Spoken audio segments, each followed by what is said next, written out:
thank you all for standing by. On the phone lines, your lines are on a listen-only mode until the question and answer session.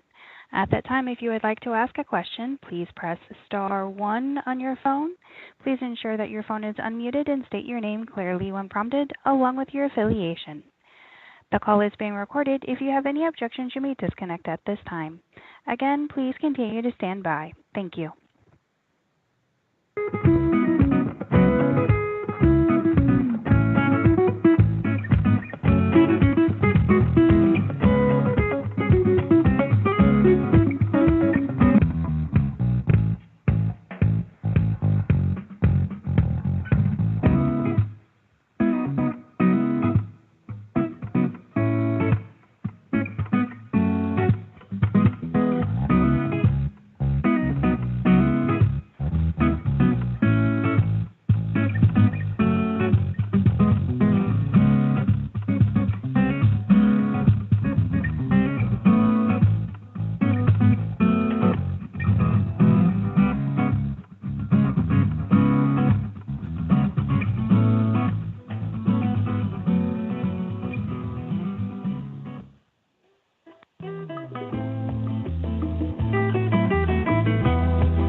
Hello, and thank you all for standing by.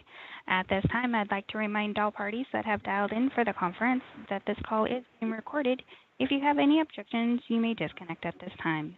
Your line is also on a listen-only mode until the question and answer session of today's conference. If you would like to ask a question, please press star 1 on your phone. Please ensure that your phone is unmuted and state your name and affiliation clearly when prompted. Again, that is star 1 to ask a question. Please stand by for the conference to begin.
Good morning. I am Mira Bernstein with NASA's Office of Communications. Welcome to the update on NASA's Mars Sample Return Program.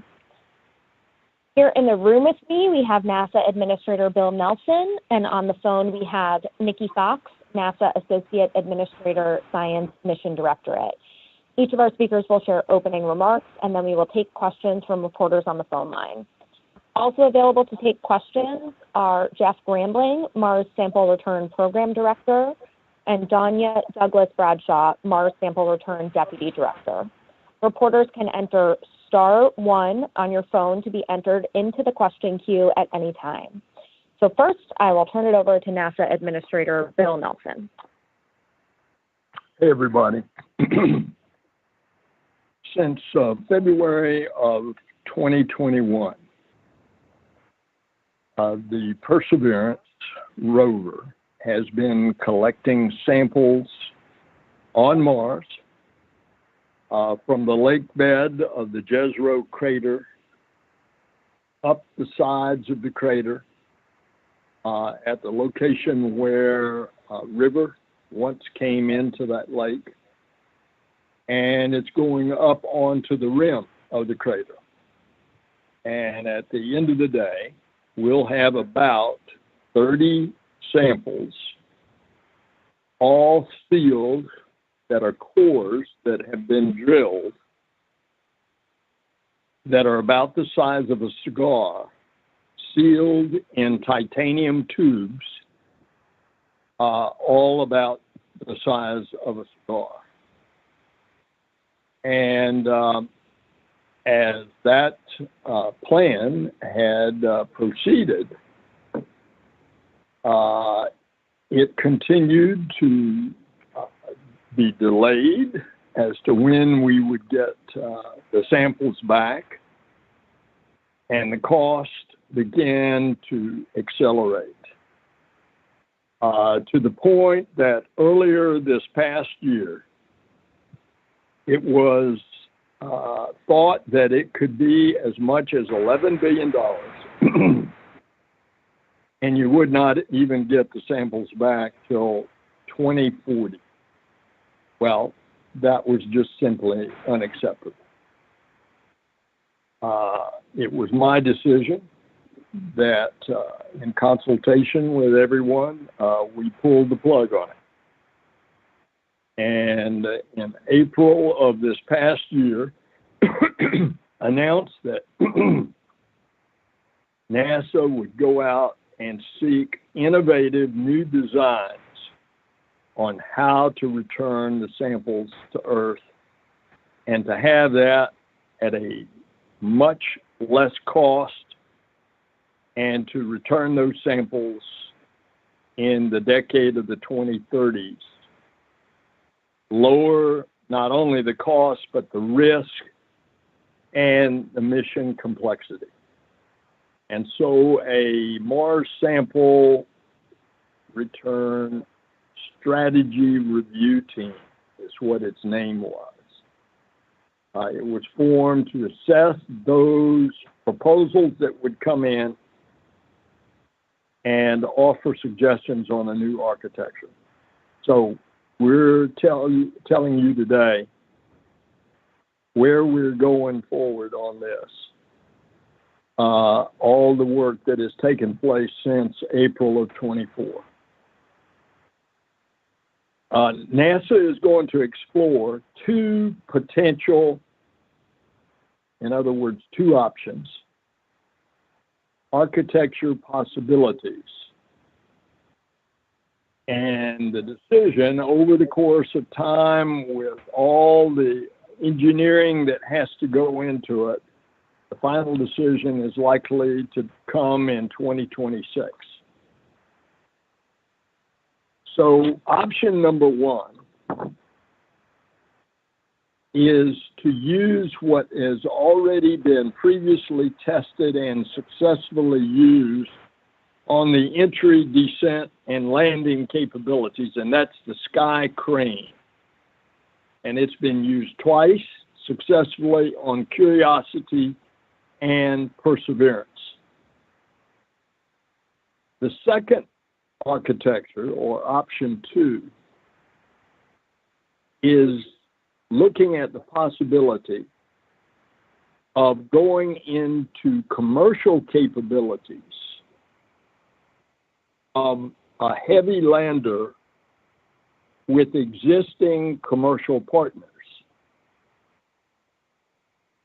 Either of these two options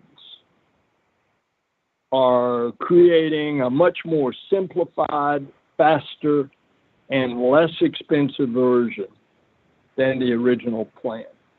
So, for example, utilizing the Sky Crane approach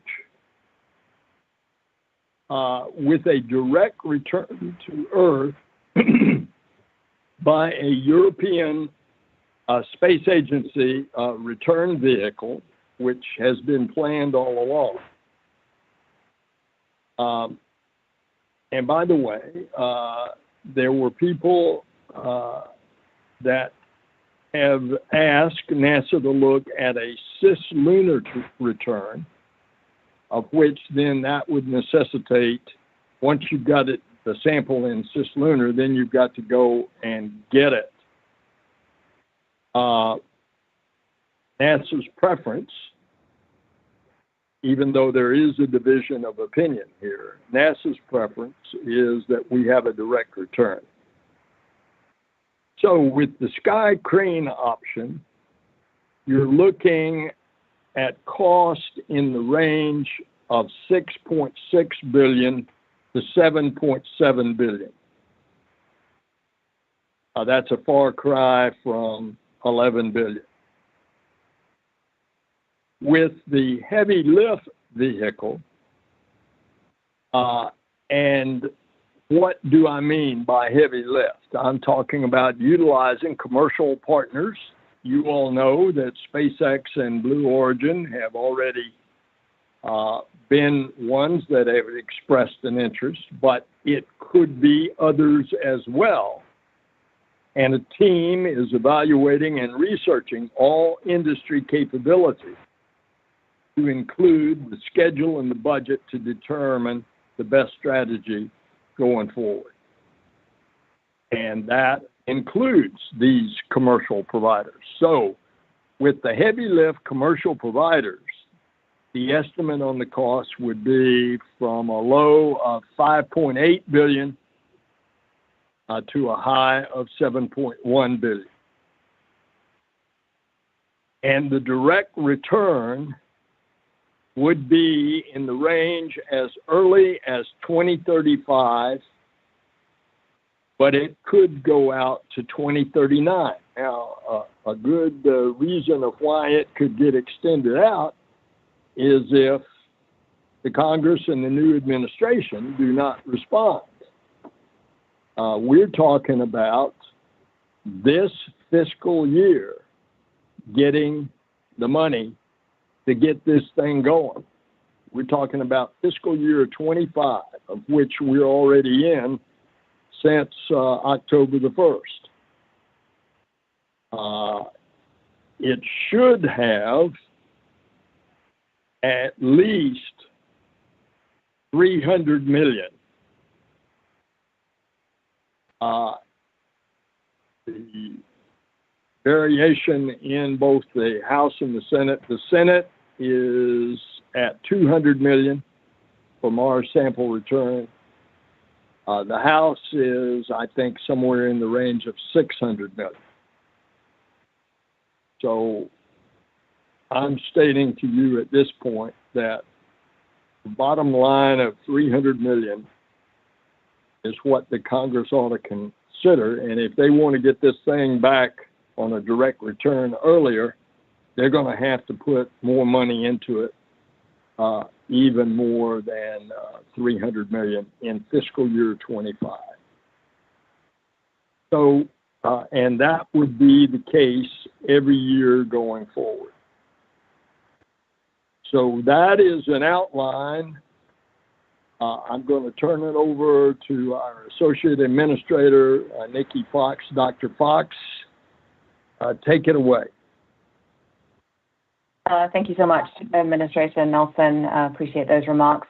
Of course, nobody needs a reminder that at NASA we do extraordinary science research in extraordinary places, and of course Mars is one of those. The samples that we have been collecting on Mars are very carefully selected to provide these groundbreaking opportunities for research, and bringing them back will revolutionize our understanding of the planet Mars and indeed our place in the solar system.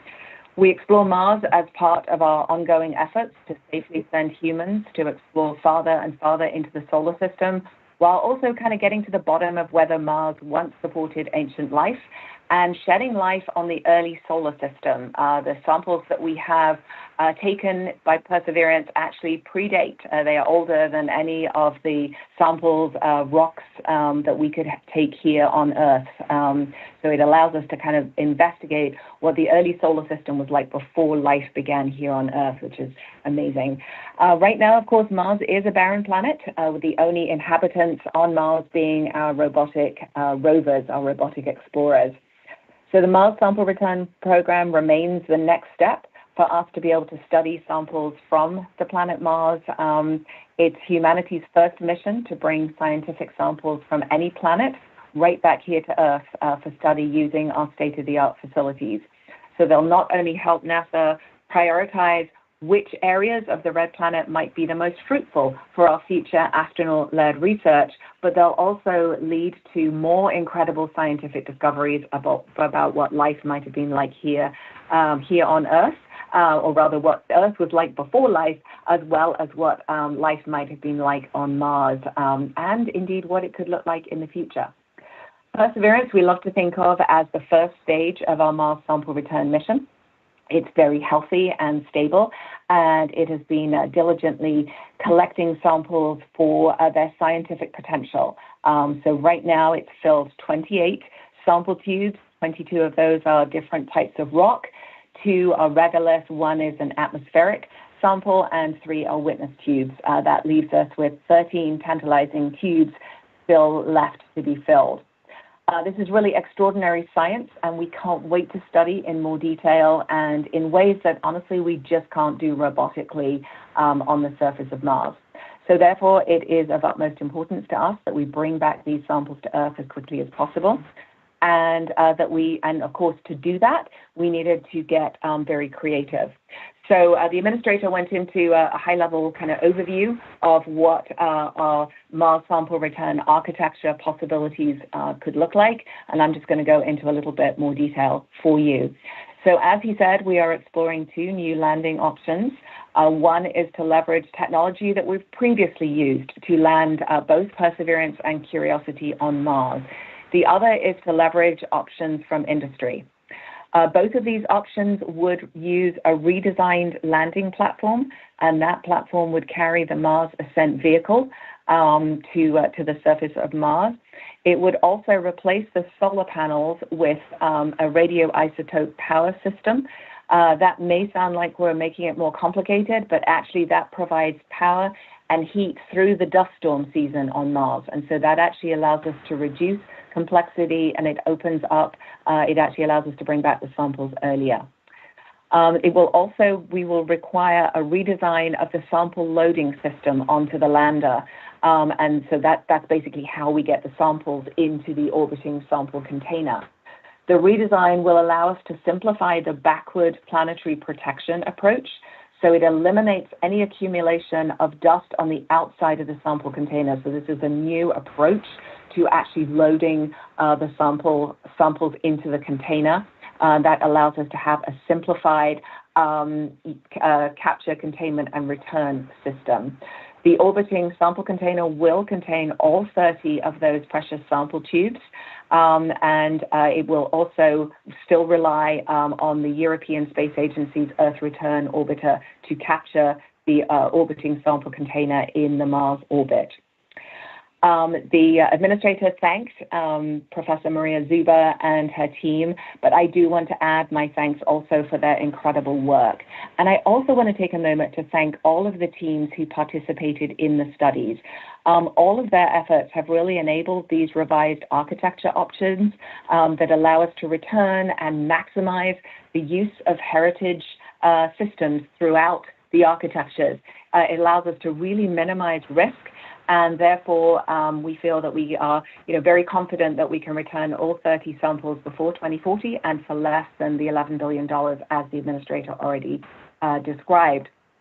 Just to kind of hit those one more time, this requires us going back to the heritage sky crane landing or using a commercially enabled large mass delivery system. It lowers the mass of the Mars ascent vehicle. It lowers both the mass and the complexity of the sample retriever lander, and that really is enabled by that smaller Mars ascent vehicle. It allows us to go back to a heritage robotic arm, so essentially using the spare for the Perseverance rover. It replaces the power for the sample return landing system to the radioisotope thermal generator.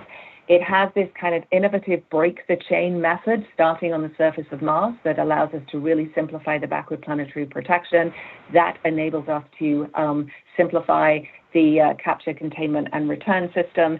And it also reduces a lot of organizational complexity. And once again, it really lowers the risk on the mission. So we're really excited about this. As always, my priority is to find a path forward for Mars sample return within a balanced overall science program so that NASA science continues to deliver every second of every day for the benefit of all. And all of these new possibilities that we've outlined today will help achieve that. It'll help us achieve delivering this science for everybody. It will allow us to bring back the samples earlier. so the United States can continue to lead the world in its mission to explore the next frontier for humanity, or Mars. So I very much look forward to announcing more updates throughout now and into 2026. And of course, I really look forward to bringing back these precious samples back to Earth. So with that, I'll toss it back to you, Mira. Thanks. Thank you. We'll now turn to questions. You can press *1 on your phone to be entered into the question queue at any time. Your phones are on mute now, and the operator will open your mic when we're ready and close your mic after you ask your question. Please identify to whom your question is directed, and please respect everyone's time by asking only one question, and if we have time, we'll move to a second round. So with that, I will turn it over to the operator for questions. Thank you. Our first question comes from Marcia Dunn with AP. Your line is open. Yes, hi, thank you. I know the original plan involved, seemed like a dozen or more spacecraft coming and going. How many spacecraft vehicle are we talking about for option 1 and 2? How many fewer spacecraft and launches than the original plan? Thank you. Nikki, I want you or your team to answer that. I just want to underscore what Nikki said. It's a simplified architecture. It is cleaning the tubes on the surface of Mars instead of doing that in the return vehicle, the European return vehicle.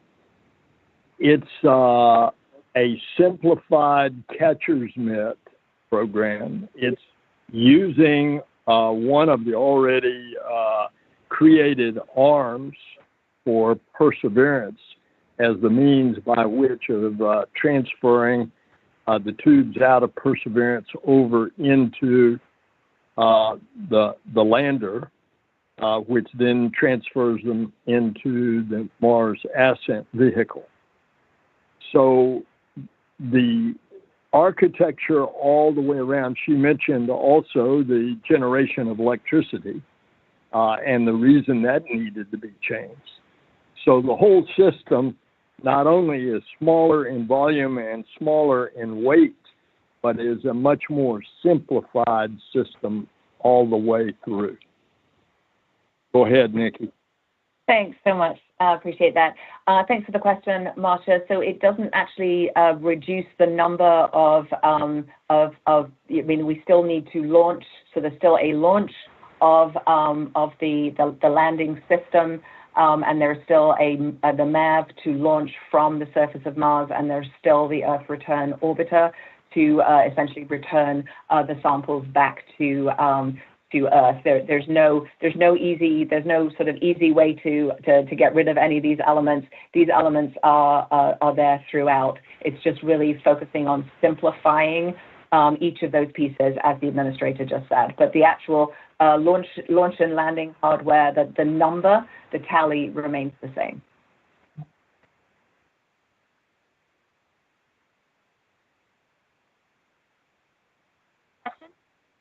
Thank you. Our next question comes from Jeff Faust with Space News. Your line is open.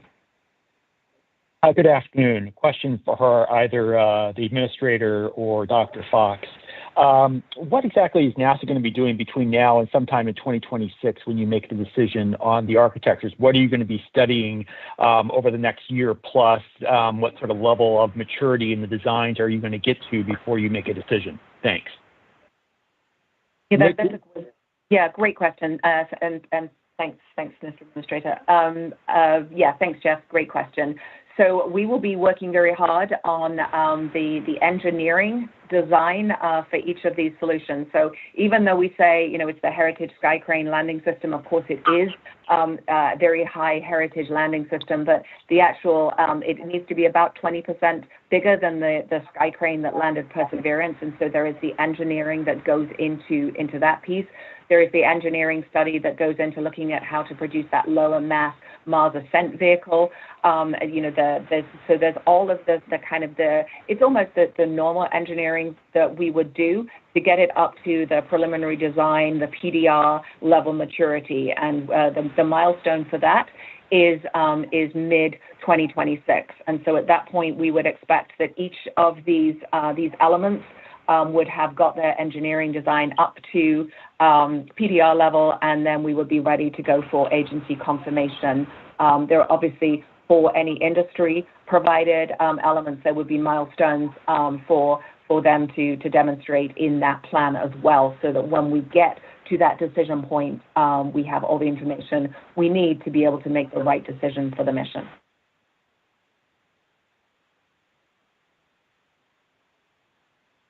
Next question. Thank you. Our next question comes from Nell Greenfeld-Boyce with NPR. Your line is open. Thank you for having this briefing. Happy New Year. Administrator Nelson, you mentioned there was a difference of opinion on direct return to Earth versus, say, putting samples in lunar orbit. Why does NASA prefer direct return to Earth? And also, you mentioned the Mars Sample Return Strategy Review Team. What recommendations did they have that you all chose not to pursue? Thank you. Thanks. Nicky, pick up on the specifics, but let me just say, if you send the sample into cislunar, then you've got the additional cost, engineering, and time to have to go retrieve it and bring it to Earth. And if you can bring it safely on the European return vehicle straight to Earth, that's why NASA's preference is to have direct return. Yes, there was a difference of opinion on that team, and I'll let Nicky speak to that. Thanks so much. Actually, you nailed it. That's exactly why we prefer the direct to Earth. It actually, overall, it reduces complexity because there's one less element. Otherwise, you almost have to add a fourth leg to Mars sample return to go and find the off in cislunar and return it to Earth.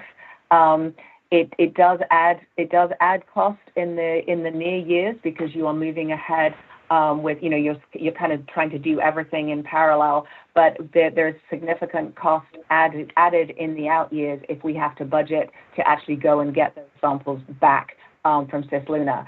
So there was some discussion with the review team about which path to go forward.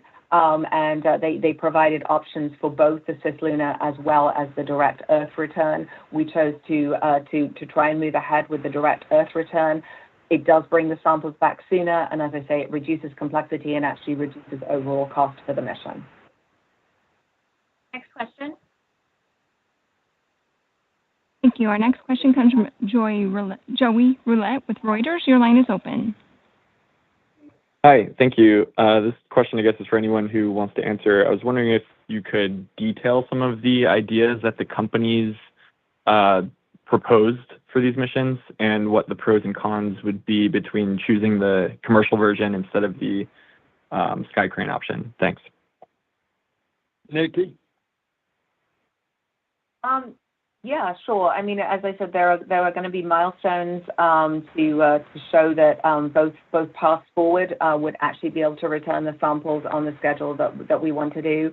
I don't really want to go into a lot of details about what was in the individual studies because there is proprietary information in there. So I'll speak more generally that, we've tried to sort of all the goodness that I listed, all those great ideas that we took to actually simplify the mission, all of those came from the various different studies, either from industry or from our internal NASA or JPL or APL studies that came in.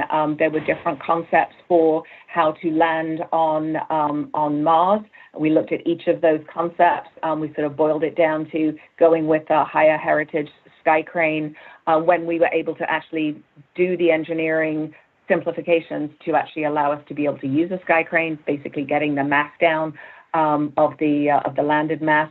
And then in the industry studies, some of those had a kind of Sky Crane architecture. Some of them had powered landings, and some of them had a large landing capability. Question? Thank you. Our next question comes from Joel Achenbach with Washington Post. Your line is open. Thank you so much. one question is, were you hoping to make a final decision by now? I mean, you're not deciding finally whether you're going to go one path or the other. Why can't you decide now which is the best option? And just to clarify one thing, the sky crane method, would that be a JPL operation since they invented the sky crane? Thank you. Nicky, you take the last part on the sky crane.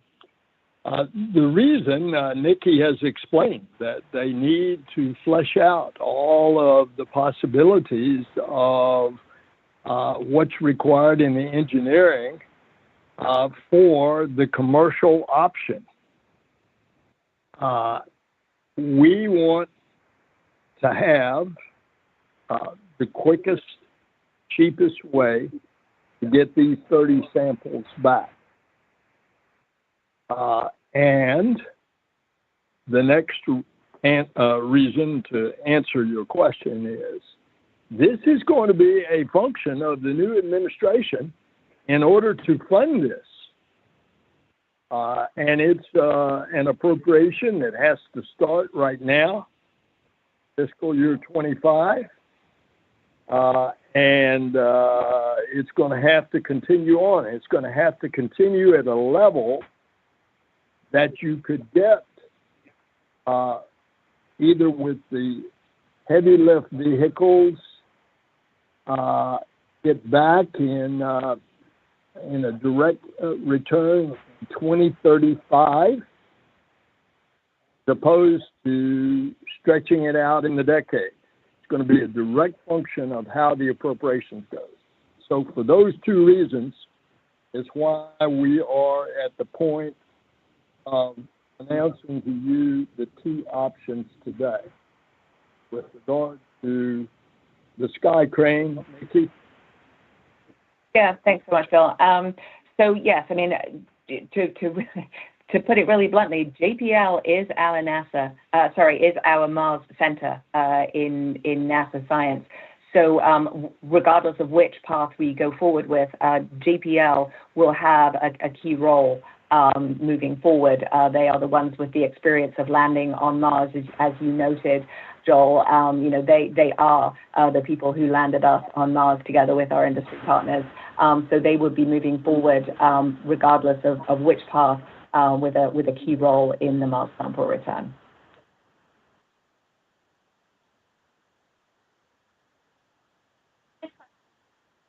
Thank you. Our next question comes from Isam Ahmed with AFP. Your line is open. Thank you very much. I just wanted to clarify that in both the legacy and the private options, would you still be using the Mars Ascent vehicle, the European return lander?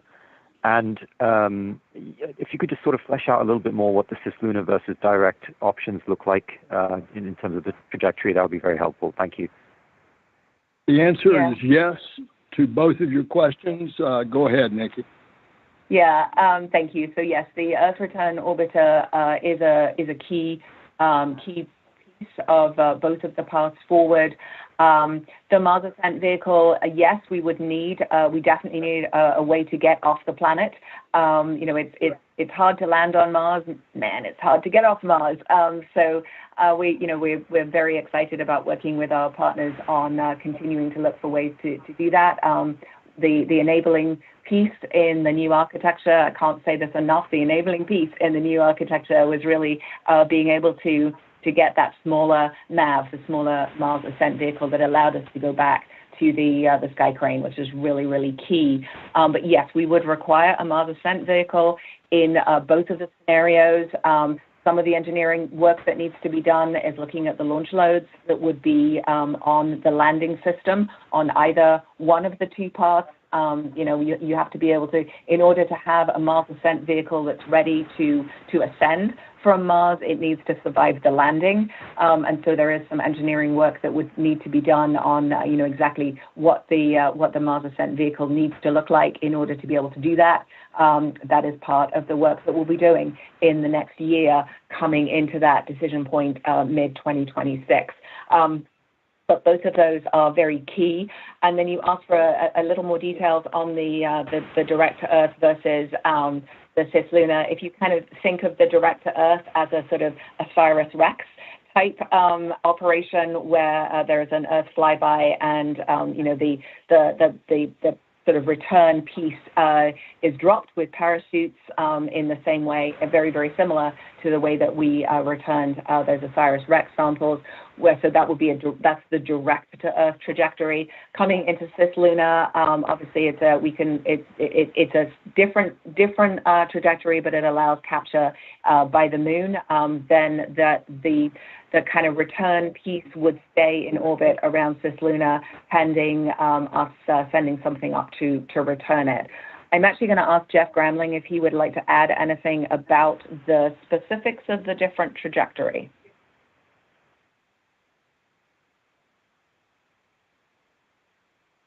Not hearing Jeff. He was having trouble with his phone. Danya Douglas Bradshaw, are you there? Yes, I'm here, Nikki. Thank you. Nothing more specific to add beyond what you said. Just that it would be, as you said, in a lunar orbit, and we need a spacecraft and a system to go up and grab it and return it back to Earth. Okay, thanks, Jen. All right, back to you, Mira. Yeah, next question. Thank you. Our next question comes from Gina Sansari with ABC News. Your line is open. Thank you. This is for the administrator. Sir, if you had ever woken up at night and said, gosh, I just need this technology to work, what would that be to make this easier?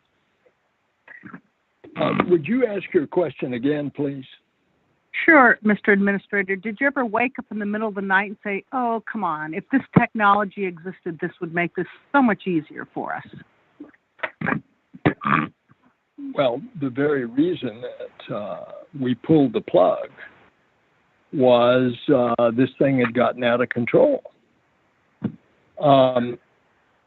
Now, you can ask the question, since one of the options that's being considered is the sky crane, why, when this was originally being designed, was it being designed with a much larger lander so they could not employ the already existing and successful sky crane? And of course, if you build a bigger and so-called better mousetrap, it's going to be more complicated and it's going to get more costly. And fortunately, we saw that the money was just not going to be there, not only with the Office of Management and Budget, but with the Congress as well, that if you recall that it's the years, fiscal year 24 and 25, that the overall federal budget was cut back, having nothing to do with NASA, but NASA was part of the recipient of those cuts to the tune of $5 billion over that 2 years, about $2.5 billion a year. And you simply can't do everything that you want to do with less dollars. And so that took us right directly to the Mars sample return that was just continuing to escalate in cost. And I think what our wizards at NASA have figured out is that they've come up now with a solution to get the successful objective that we want to achieve. And that is we want to return 30 titanium tubes as soon as possible at the cheapest price. And I am very happy that they've come up with these alternatives. Thank you. Next question. Thank you. Our next question comes from Bill Harwood with CBS News. Your line is open. Thank you very much. This is for the administrator as well. In any of your discussions with the new or the proposed incoming administrator or the administration, have you gotten any sense of their willingness to support this mission in some form? I mean, I realize you haven't been able to go into great detail, but I'm just wondering what the mood seems to be is from your perspective of the incoming administration to support a mission that will still be very costly. Thanks. Bill, I have not. That has been handed by the formal transition apparatus. So the answer is no. I have not had those conversations, but I think it was a responsible thing to do not to hand the new administration just one alternative if they want to have a Mars sample return, which I can't imagine that they don't. I don't think we want the only sample return coming back on a Chinese spacecraft. And that's just simply a grab and go kind of mission, whereas ours has been a very methodical process with not only perseverance, but a scout named Ingenuity to find different samples of different layers showing different ages of material and rocks. And it's going to give quite a history when we bring back those 30 samples, quite a history of what Mars was like millions of years ago when there was water in that lake and there was water coming down that river. And the big question, was there life millions of years ago? So I think that the administration will certainly conclude that they want to proceed. So what we wanted to do was to give them the best possible options so that they can go from here. Next question, please. Thank you. Our next question comes from Stephen Clark with ARS Technica. Your line is open. Hi, thank you for taking my question. I have several questions, but I'll try to limit it to one or two for the administrator. This may be a provocative question, so I beg your pardon, but how does deferring a decision on an architecture for another year or more, inspire confidence that you'll be able to get the samples back sooner than the original date of 2040? Where is the sense of urgency with Perseverance aging? And of course, you mentioned China planning their own sample return mission. And secondly, for either Jeff Grambling or Danya Douglas Bradshaw, with the commercial options under review over the next year, are you planning to fund any study contracts with them, put out an RFP or any sort of announcement for NASA funding to study their technologies and do some early development work for these options? Thanks. Okay, and Steve, your first question was what?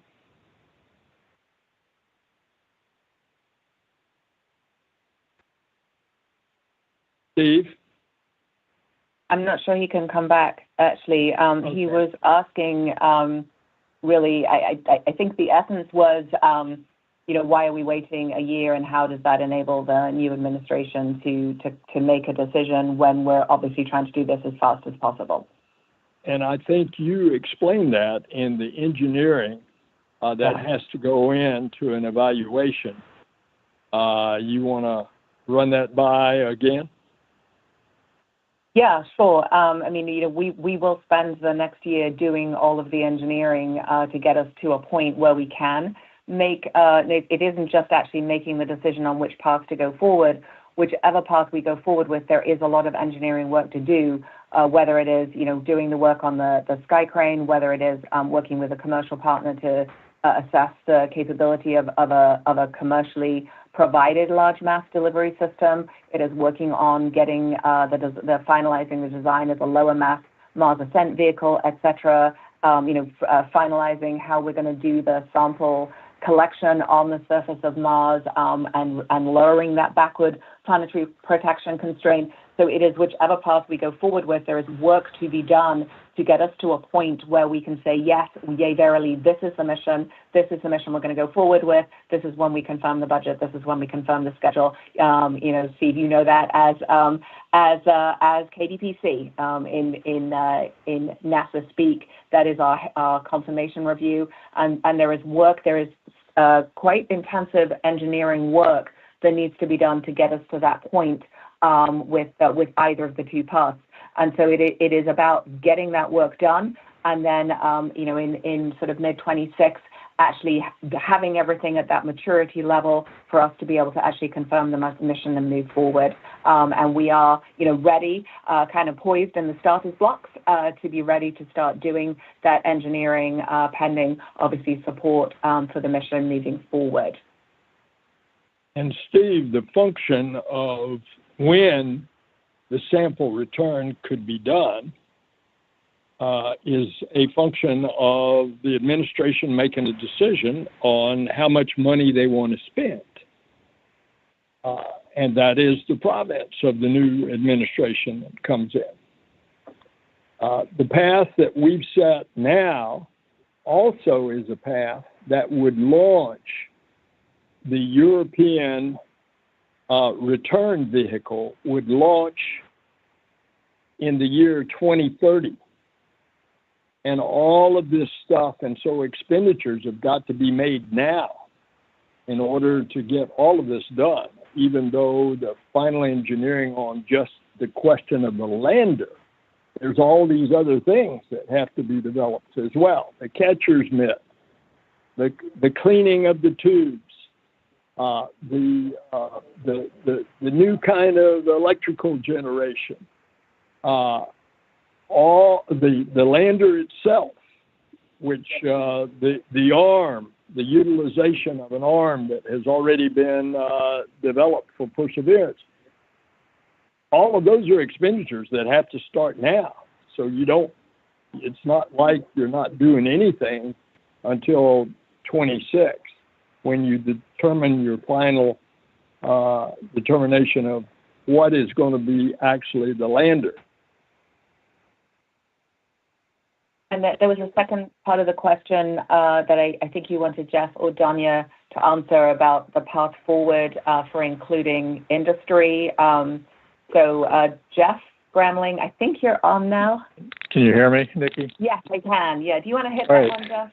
Yeah, great. So yes, I think the question is what's the plan to get procurements out to enable the dual path approach? So the answer is we would like to get those in place as soon as possible. We've begun conversations with our Office of Procurement to do that, and we're working to put a plan together here in the next couple months for agency approval, and we're looking to get those done as soon as possible so that we can have the maturity that we're looking for at the agency confirmation review that Nicky was talking about. Thanks, Jeff. Thank you. We're going to try and get through a few more questions before we have to hop. So next question, please. Thank you. Our next question comes from Alexandria Witsey with Nature Magazine. Your line is open. Hi, thanks for taking my call. My question is about timing. If there's a decision point in mid-2026, what is the earliest possible launch date for each of the two options, and how do you get all that work done between mid-2026 and that launch date? So thanks for the question. I'll sort of answer the second bit first, which is, we'll put together a really comprehensive schedule to show that we can do all of the work. And that's just kind of business as usual. We do move fast once we confirm the missions to move ahead with getting all that technical work done. The earliest possible launches that we would be looking at would be 2030 for the Earth Return Orbiter and 2031 for the other piece, the sample return lander. Thank you. Next question. Thank you. Our next question is from Alan Woodward with Wall Street Journal. Your line is open. Hi, thanks so much for taking my question. This is for the administrator. So MSR is a flagship program that historically would have always been run in-house. And, so we're broaching the possibility of enhanced, more commercial participation to cut costs. Sort of what does that say, I guess, about the state of NASA and its centers or JPL, as you said, it is Mars, specifically to sort of pull off flagships? It says that we have not only commercial partners, but international partners as well. And here's a good example of MSR. You see that in the going to the moon with humans and ultimately on to Mars. You see that we're going back in a different way, not a way that we did half a century ago, which it was just entirely government. This time it's with commercial partners and with international partners. Yes, just to add to that, it's a great question, and we have just a long, rich history in NASA science of working very closely with our commercial industry and our international partners, as Bill just said. If you look at the James Webb Space Telescope, the flagship of all flagships, and that was built largely out of house in industry. This is not unusual for us to turn to our industry partners and infuse all of their wisdom and their technology into our NASA flagship missions, and that has really been across the board. You can look at any one of our flagship missions and look at all of the industry that are actually taking part in that. And in fact, I think we sometimes it's exciting to work on the NASA missions, and we can actually drive some technology and drive capability in our international partners as well because of the really exciting targets that we have with NASA science. So this is not at all an unusual approach for us to do this. Next question. Thank you. Our next question comes from Denise Chow with NBC. Your line is open. Hi, thank you. This is for Administrator Nelson. I'm wondering how much of NASA's decision-making up until this point and also until you have a final decision in 2026 will be guided by trying to at least stay competitive with China's plans for a sample return from Mars and how important that is. Thank you. You cannot compare the two. Ours, as I explained earlier, is an extremely well thought out mission created by the scientific community of the world as to what are various sites in and around the Jezero crater that will give us a picture of the historical record millions of years ago when there was water there. And of the total number of samples is, I think, upwards of 40, but there are 10 that were placed on the surface on an earlier iteration that was, again, a very expensive iteration that was to fly a lander back with a helicopter that was going to pick up the 10 samples. That was a fallback position if something happened to Perseverance. This one, they are confident that Perseverance is working where it can crawl over to the lander. And of course, the lander would be landing near Perseverance in its location at that particular time. And so you compare that to at least what has been said publicly by the Chinese government, and that is that they're just going to have a mission to grab and go.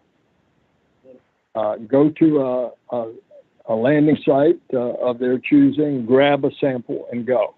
That does not give you the comprehensive look for the science community. So you cannot compare the two missions.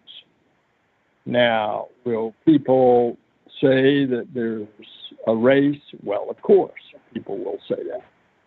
But it's two totally different missions. Next question.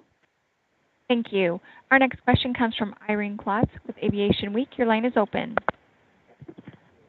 Thanks very much. I think this question's probably for Nicky. Can you generically describe the differences between option 1 and option 2 as far as what hardware and components would not be needed if NASA decided or Congress decided to go a commercial heavy route. It's a little, without getting into proprietary things, it's a little unclear. You've elaborated on the components that are similar, but I haven't really picked up on what exactly is different and how you sort of square off Sky Crane versus anything else, if that's indeed the crux of it. Thanks. Yeah, that's a really great question, actually. I think I've highlighted all the similarities and not the differences, so I appreciate the question. So really, the main difference is in the landing mechanism. One is the high heritage Sky Crane landing that you have seen. That's the system, the same system as we use to land Perseverance and Curiosity. With the large mass delivery, we obviously do need to work with our commercial partners to really get details of what that would look like. That is the ability to get a large amount of mass to the surface of Mars. It would be certainly a greater amount of mass than a Sky Crane could land. And so that is exciting for us. It's an enabling thing as we look to the future. It's an enabling thing both for NASA science as well as NASA exploration to be able to take these really large masses down to the surface. So we're excited to hear about their capabilities and their schedule for being able to do that. We would still require the Mars Ascent Vehicle. We hope that, honestly, the goal is to maximize the amount of similarity between the two. So the engineering work that we do in the next year is really applicable to both of them. The big difference is in that landing. So the Sky Crane would take the sample retriever lander directly to the surface of Mars.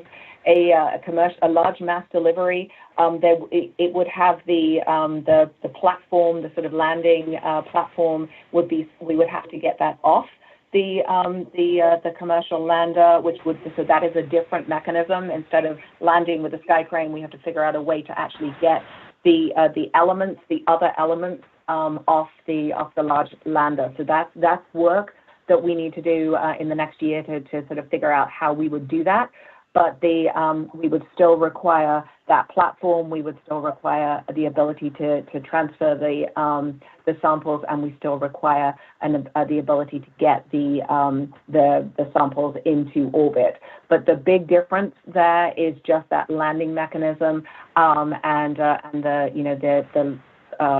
the ability to get the platform onto the surface of Mars. And so that's where the differences are. But, I think it's a great opportunity for us to be able to do it, whichever path. I'm excited about both paths. I think that we can really do this. If we work together with our partners, with our international partners, with our commercial partners, with all of our amazing NASA expertise, I think this is a really great thing that we can do. So I'm super excited about bringing these samples back. Thank you. We have time for one final question. Thank you. Our next question comes from Marcia Smith with SpacePolicyOnline.com. Your line is open. Thanks so much. I think this one is for Nicky. Could you talk a little bit more about the advantages of using RTGs instead of solar panels? And if you want to launch in 2031, do you have enough time to get those RTGs ready? Is that a pacing item in all of this by deciding to go with RTGs?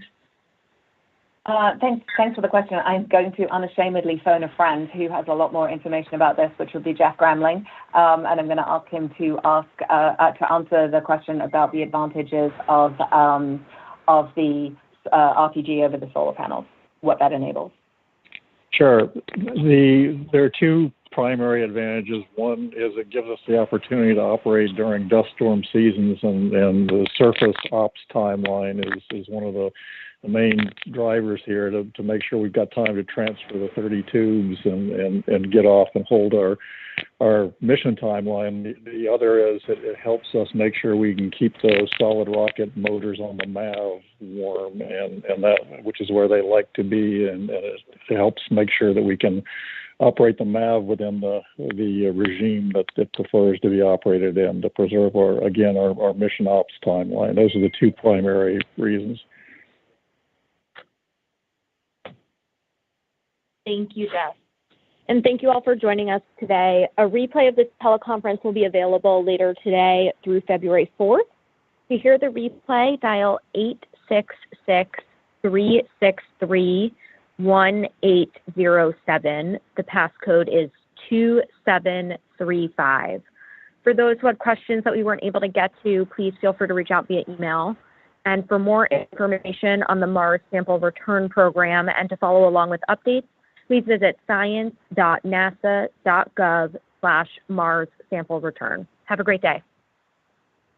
Thank you for your participation. Participants, you may disconnect at this time.